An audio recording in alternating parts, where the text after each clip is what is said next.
I would say, one of those tipping point moments. Obviously, with the help of Chen's knowledge of the site, with the help of many people trying to understand the opportunity that the site presented, it ultimately became the responsibility of Mary Lee Turner, Ronnie, Chen Lee, and myself.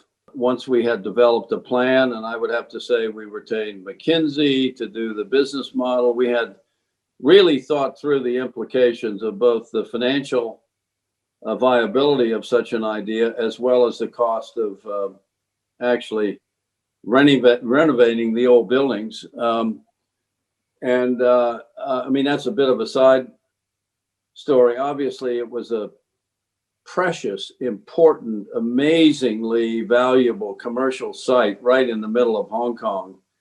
And were it not for the fact that we were able to help in the designation of the site as a heritage site, you can be sure that the real estate developers of Hong Kong would have created something quite different from the Asia Society on that site. So much of that stuff behind us. We met with C.H. Tung and Anson Chan. The meeting, I would say, lasted about an hour. And the subject really was, why should the government of Hong Kong give the Asia Society this incredibly valuable site on a lease with a nominal payment in perpetuity over other possible uses for the site? We said to CH and Anson, the Asia Society coming to this site in Hong Kong will give you three things. It'll give you, first, an insight on how to have an architectural competition, bringing in globally talented, effective architects who will then participate in a competition to design the building that will be on this site. And up to that point, I have to say, the architecture in Hong Kong had a few distinguished buildings, but most of it was designed by engineers and property tycoons and the government and the civil service. And so the architecture was not really distinguished, but to be a great world city, you have to have distinguished architecture. And I think Hong Kong is now well on the way to achieving that outcome. But that was an important part of our pitch. The second thing we said was curatorial risk-taking is the critical dimension in an important cultural institution. Visual arts, performing arts, the curatorial staff has to be in a position where they can take the risks that are required to achieve incredible outcomes. And it's very difficult if you're a part of the civil service in Hong Kong, which is not necessarily a criticism, but in fact, a problem that was inherited from the governmental domination in local cultural institutions. We will show you how independent private sector curatorial risk-taking can make a difference in the quality of the culture in Hong Kong. And the third thing was, this building will have to be largely funded by philanthropy. And philanthropy is not a common, well accepted idea in Hong Kong at that time. And we will have to, in fact, pursue all manner of philanthropy. And of course, the Jockey Club was a very key part of the initial leadership in that philanthropy. But over the years, we have attracted a wide range of both local and international contributors to Hong Kong. And I think we delivered on that. And I will never forget Anson Chan saying, if you can successfully persuade the real estate tycoons of Hong Kong to part with philanthropic money for culture, you will never be forgotten in Hong Kong. That will be a legacy that we will all live with forever. And here we are 30 years later, and we pretty much delivered on those three promises, and I'm pretty proud of that.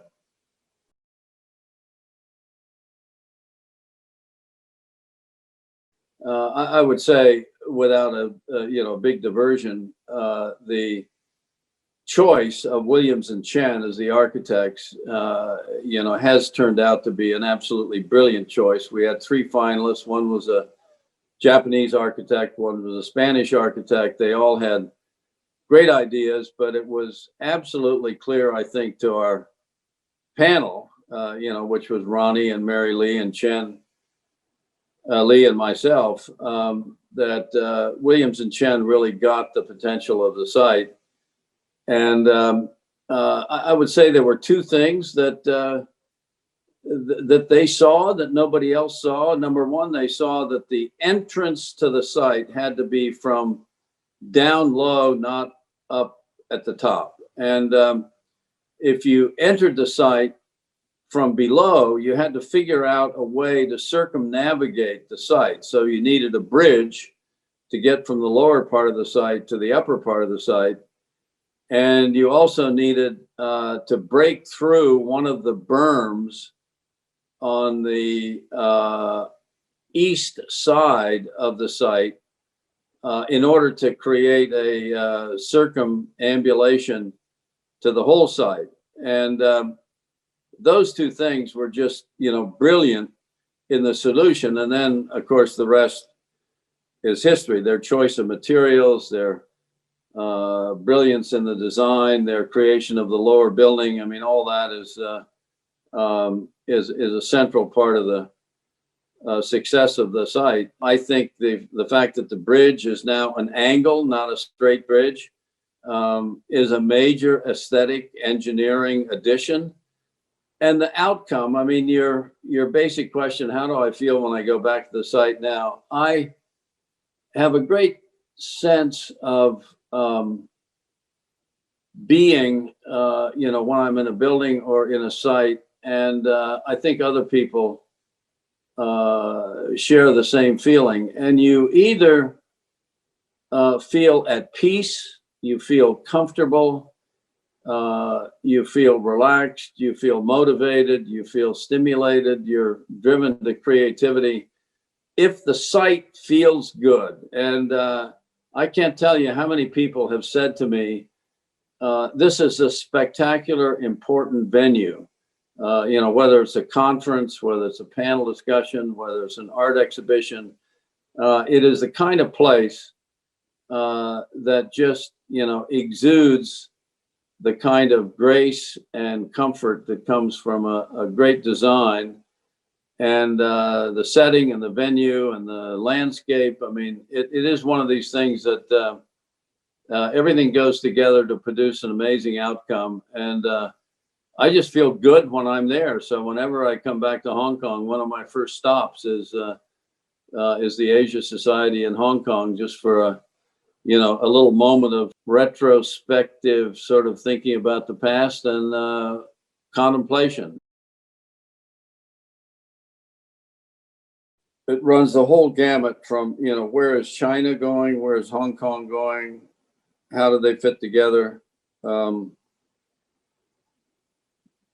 is going to be the role of education and culture and art, economics, politics, all of that, needs to be a part of the vision. You have to have some point of view about, where Hong Kong and China will be over the next 30 years, and then fit into that scenario the perfect role for the Asia Society to play. And obviously the Asia Society is never going to be in a position to influence those big trends. I mean, they will be along for the ride in a very important way. And can, in terms of being a part of that ride, obviously pay a tribute to those trends as they develop and play an important role in helping to shape what the Asia Society is good at the margin, which is convening important conversations about education, about identifying the important trends in arts and culture, and bringing all of those experiences to the constituency of the Asia Society in Hong Kong. I think a big question is, in fact, whether that role should be dedicated to Hong Kong and China, or whether it should be a broader mandate. I think the Asia Society's mission and its expertise has never been better situated to play an important role over the next 30 years in, let's just say, Hong Kong and China.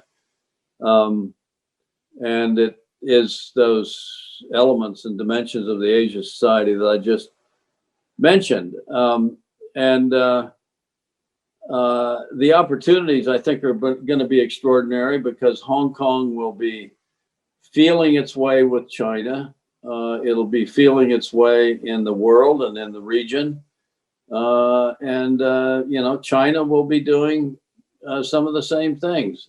Hong Kong will play out its role as one country, two systems finds its way, into mid-century. And I am convinced that the Chinese will honor the essence of one country, two systems. The democracy movements, the human rights issues, they will continue to be important issues in China, for sure. And again, I think Hong Kong can play an important role in helping to chart that future. And here's where the Asia Society comes in: convening conversations, figuring out ways to get the right people together to talk about these, difficult issues. And the educational piece of it is, obvious and ongoing. And arts and culture, will just flourish, in my view, going forward. There's been a vacuum created by COVID, certainly in the commercial part of the art world, but the arts continue to play an important role. I can see them everywhere in the election in the United States. I don't want to, go off on a tangent, but understanding difficult political issues is really facilitated by arts and culture and the conversations that happen around that. So I guess I don't see, a really big tipping point or change for the Asia Society. It's just really doing more of what the Asia Society can do, well, and figuring out exactly, what the role is in China and the rest of Asia. That's probably I would say, the most challenging question.